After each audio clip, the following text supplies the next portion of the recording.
Hello, welcome to House News. The House is ready to further strengthen relations with Iran in areas of mutual interest.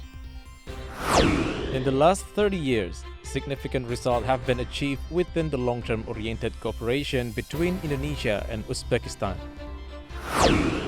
The history, good relations, and brotherhood between Indonesia and Russia are not only to be remembered, but also important to be maintained. The House strongly condemns the burning of the Holy Quran in Sweden by a Danish politician. The year 2023 is expected to be an opportune time for recovering and expediting the growth of Indonesia's tourism sector.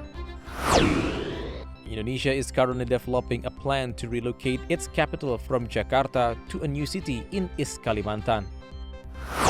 Is one of your career goals this year to create a better work-life balance? Let's look at some ways how. Being in the office 5 days a week will become a thing of the past for many workers. Are you ready for hybrid work? Let's discover some smart swaps you can make in the workplace to improve your health. The Committee for Inter-Parliamentary Cooperation of the House commenced the bilateral relations between Indonesia and Iran through various sectors. The House appreciates the relations of two countries which always share common interests. Chairperson of the Committee for Inter-Parliamentary Cooperation, or BKSAP of the House, Fadlizon, mentions Indonesia and Iran cooperation will continue to be strengthened in various sectors. Fadli adds both countries need to tap into potential areas to be improved, such as in tourism sector. People-to-people contact, ya, hubungan antar masyarakat ini perlu dikembangkan, terutama melalui pariwisata, turisme. Apalagi ini udah di ujung pandemi, mudah-mudahan kita akan lebih terbuka lagi nanti. Kita melihat bahwa potensi kita sangat besar, tapi memang belum ada penerbangan langsung, penerbangan yang bisa mempermudah orang untuk berkomunikasi, melihat langsung tempat-tempat. Ya, Iran itu juga sangat indah, dan orang Iran juga tentu kita undang lebih banyak lagi untuk melihat Indonesia, tidak hanya Bali, juga daerah-daerah yang lain. Furthermore, Fadlizon explains the government of Iran has requested permission to have direct flight from Jakarta to Tehran. The House believes the joint efforts to strengthen cooperation in the field of tourism will lead to positive economic growth for both countries. Dodi Muharam, TVR Parlemen, reports. Vice Speaker of the House Muhaimin Iskandar received the visit of Deputy Governor of Uzbekistan, Samarkand Region Rustam Kobilov at Nusantara 3 building recently. The meeting discussed the framework to strengthen cooperation between two countries in tourism sector. During the meeting, the delegation of Samarkand region, headed by Deputy City Mayor Rustam Kobilov, offered the region to serve as a transit point for flights of Indonesian pilgrims to Saudi Arabia. Vice Speaker of the House Muhaimin Iskandar explains Uzbekistan is potential to be an attractive religious tourism destination for Indonesians. Currently, Samarkand city has been equipped with facilities to support the tourism industry. Therefore, Muhaimin recommends Samarkand in Uzbekistan as one of options to visit after Hajj or Umroh in Makkah. Wakil Gubernur Samarkand itu tempat di mana Imam Bukhari sama Imam Turmudi dimakamkan. Ada makam perawi hadis yang menyampaikan hadis hingga sampai ke kita. Mereka menawarkan untuk jamaah umroh kita transitnya di Samarkand. Ya, intinya menarik dengan dua syarat. Saya bilang syarat yang pertama lebih murah dibanding ke Turki. Syarat yang kedua fasilitas infrastruktur di Samarkand itu memadai. Muhaimin hopes Indonesia tour operators offer the prospective pilgrims of Hajj and Umrah to visit Samarkand city. Furthermore, Muhaimin expects more cooperations of Indonesia and Uzbekistan, especially in tourism sector, can be improved. Nurbani, TVR Parlemen, report. Vice Speaker of the House Muhaimin Iskandar, accompanied by the Russian ambassador, delivered a speech related to religions education at Nurul Iman Islamic Boarding School in Cibaduyut, West Java. The visit is hoped to improve religious agreements of both countries. Vice Speaker of the House Muhaimin Iskandar and the Russian ambassador to Indonesia Lyudmila Georgievna Vorobieva visited Islamic boarding schools in Bandung recently. The visit is expected to increase cooperation in religious education. Indonesia, as a country with the most Muslim population in the world, can be an example of Islamic religious education in Russia. Muhaimin hoped the partnership in religious sector can work well, especially through the exchange of Islamic ulama. With cooperation on religious education, both countries can make comparison about the education systems. Dengan kunjungan Ibu Duta Besar Rusia ke pesantren-pesantren akan memperkuat kerjasama Indonesia dengan Rusia, juga lebih spesifik di bidang pendidikan dan keagamaan. Banyak ulama-ulama Rusia yang bisa kita undang ke Indonesia, belajar dan komparasi sistem pendidikan yang berkualitas. Tentu dalam upaya mewujudkan perdamaian dunia. Furthermore, the Russian ambassador to Indonesia, Lyudmila, said Russia and Indonesia have different traditions implemented in daily lives. However, the religion can reconcile the difference. Образ жизни человека определяется не только религией, но и его историческими традициями народа, культурой. Saya kira ada perbedaan karena semua rakyat ada tradisi sendiri, bukan sekadar sesuai dengan agama, tapi juga dengan tradisi dengan realitas. From West Java, Bani, TVR Parlemen, report. Stay here with us on House News only on TVR Parlemen.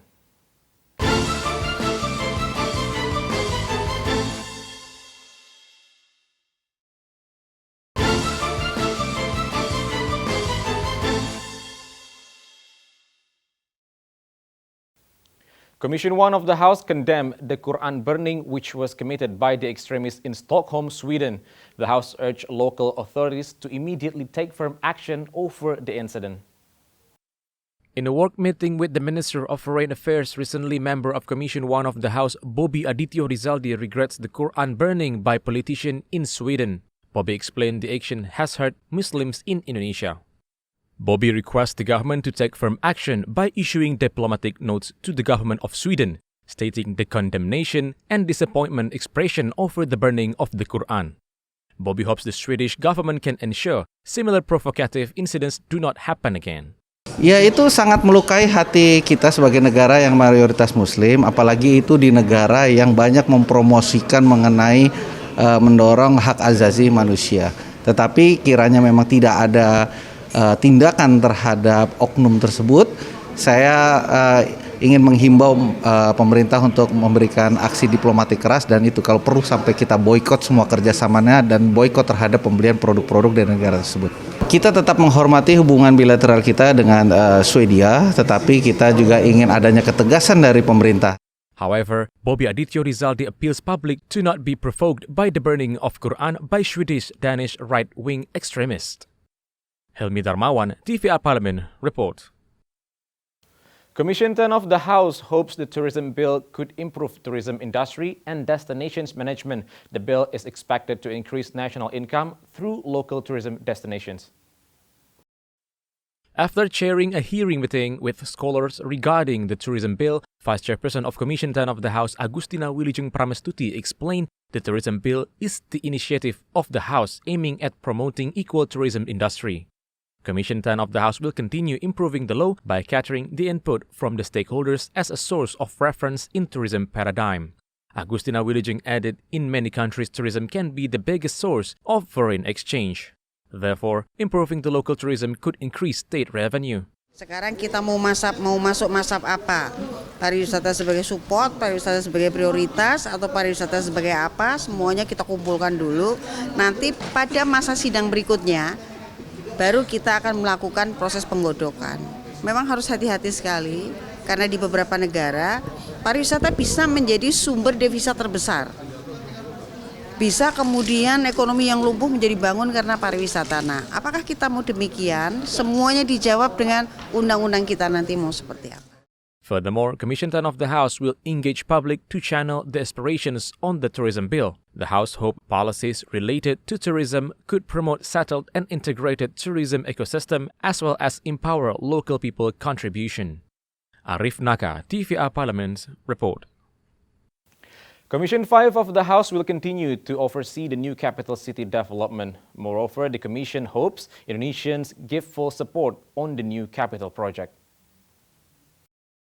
The government has started Phase 1 of the new capital city development located in East Kalimantan. The construction will start in the Presidential Palace area to the Coordinator Ministry Office.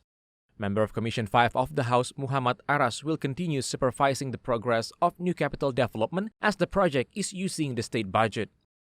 Additionally, Aras hopes people can participate in this relocation plan. Telah kami kunjungi tahun kemarin, itu infrastruktur jembatan sudah 90% lebih, mungkin sekarang sudah lebih dari itu lagi. Mudah-mudahan ini juga segera dimaksimalkan. Yang kedua tentu jalan-jalan yang sementara dibangun sekarang ini kan betul-betul dalam pengerjaan siang malam, mudah-mudahan ya apa yang menjadi rencana semula betul-betul bisa dilaksanakan. Dan kami terus mengawasi karena ini kan menggunakan APBN, ya, untuk sementara menggunakan APBN. Ya, harapan besar kita bahwa pembangunan-pembangunan yang lain itu tidak bertumpu pada APBN. Kita berharap bahwa swasta juga ikut serta sehingga betul-betul pembangunan IKN ini mendapat dukungan dari seluruh masyarakat Indonesia. Government has started work on the new capital and is on course to complete the city's first phase of development by 2024. Government has prepared a budget of 10 trillion rupiah to support the development of the country's new capital, namely Nusantara. Halim Amrullah, TVR Parlemen, report. Upcoming next, we have some secret tips to achieve work-life balance. Stay tuned on House News.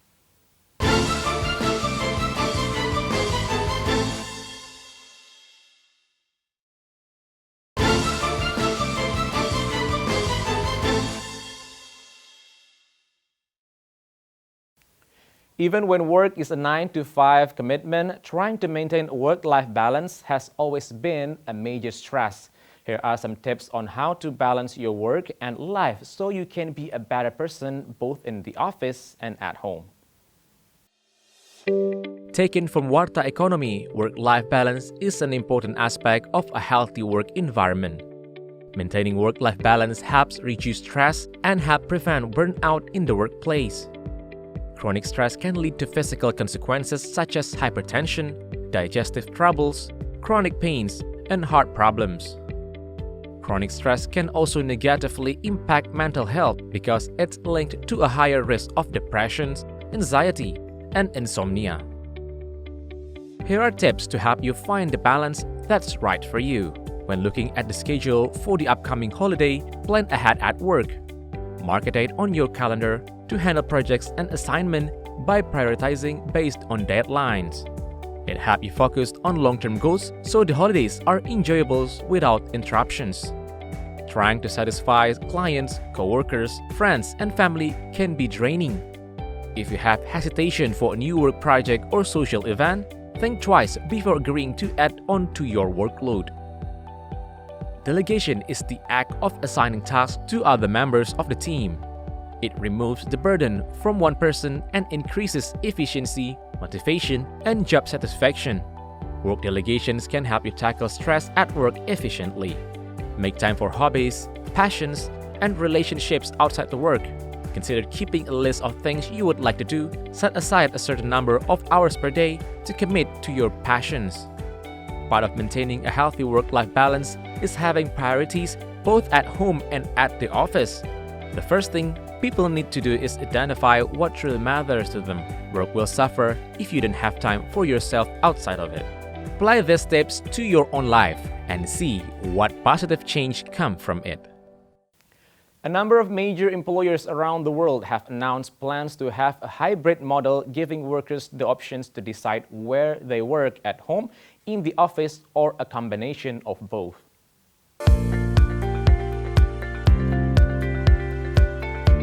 Quoted from CNBC, when the COVID-19 pandemic struck in 2020, most business had no idea how to behave in the new remote work reality.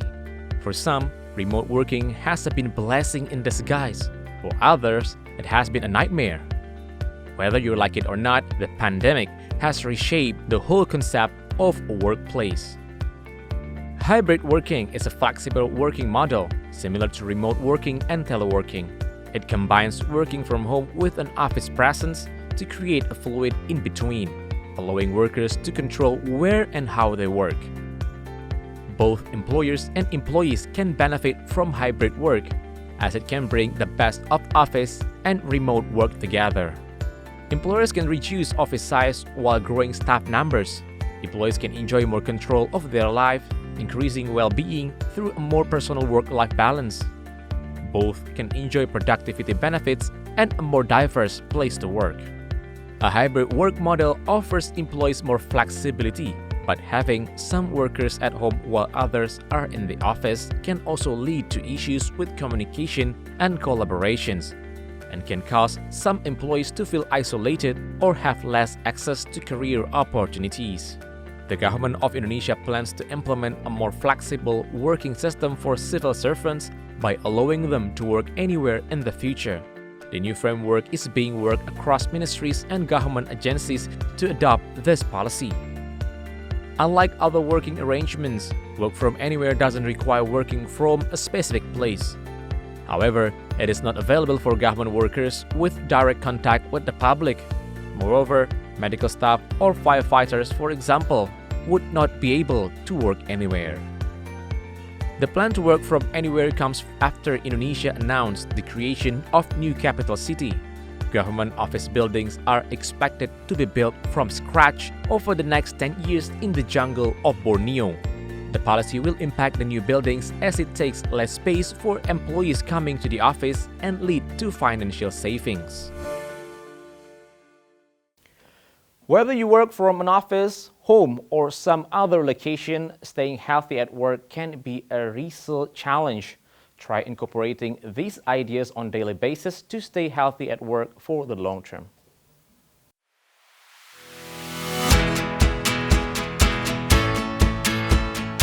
Quoted from Sehat Q, trying to stay healthy at work can be challenging. Rather than let life and stress creep up on you, finding ways to get healthy are essential. Consider which of the following tips you need to incorporate into your life to create healthy habits for better. Working for long hours can cause you to feel hungry all the time, and hunger can cause low productivity. Instead of choosing fast food, eating healthy snacks can benefit you. Healthy snacks can keep you energized and productive throughout your day at work. Provide some of healthy snacks and munch on them whenever you feel hungry. Always make sure to drink enough water throughout your day at work. Not drinking enough water can cause fatigue, headaches, dizziness, and difficulty in concentrating. Try to drink at least 2 liters of water daily to stay hydrated and focused at work. Don't remain seated to your chair for long periods of time. Set a reminder on your phone to get up off your chair and move or stretch every 30 minutes. Also, take phone calls while walking to burn some more calories. Most of us turn to coffee or tea if we feel like we are having trouble focusing or feeling sluggish at work. However, caffeinated drinks like coffee and tea are beneficial only if consumed in moderation. If consumed in excessive amounts, they can cause insomnia, nervousness, and increase heartbeat. So, limit the amount of caffeine you consume. An unorganized workspace can cause a lack of concentration, focus, and motivation at work. On the other hand, a clean and organized workspace can increase productivity and performance. Therefore, clean your workspace regularly, keeping everything organized and accessible to ensure optimal productivity. Creating new habits isn't always easy. Committing to consistency over perfection ensures that you are making regular progress toward your health goals. And that's the House News for today. Thank you for watching, and I'll see you in the next episode of House News only on TVR Parlemen.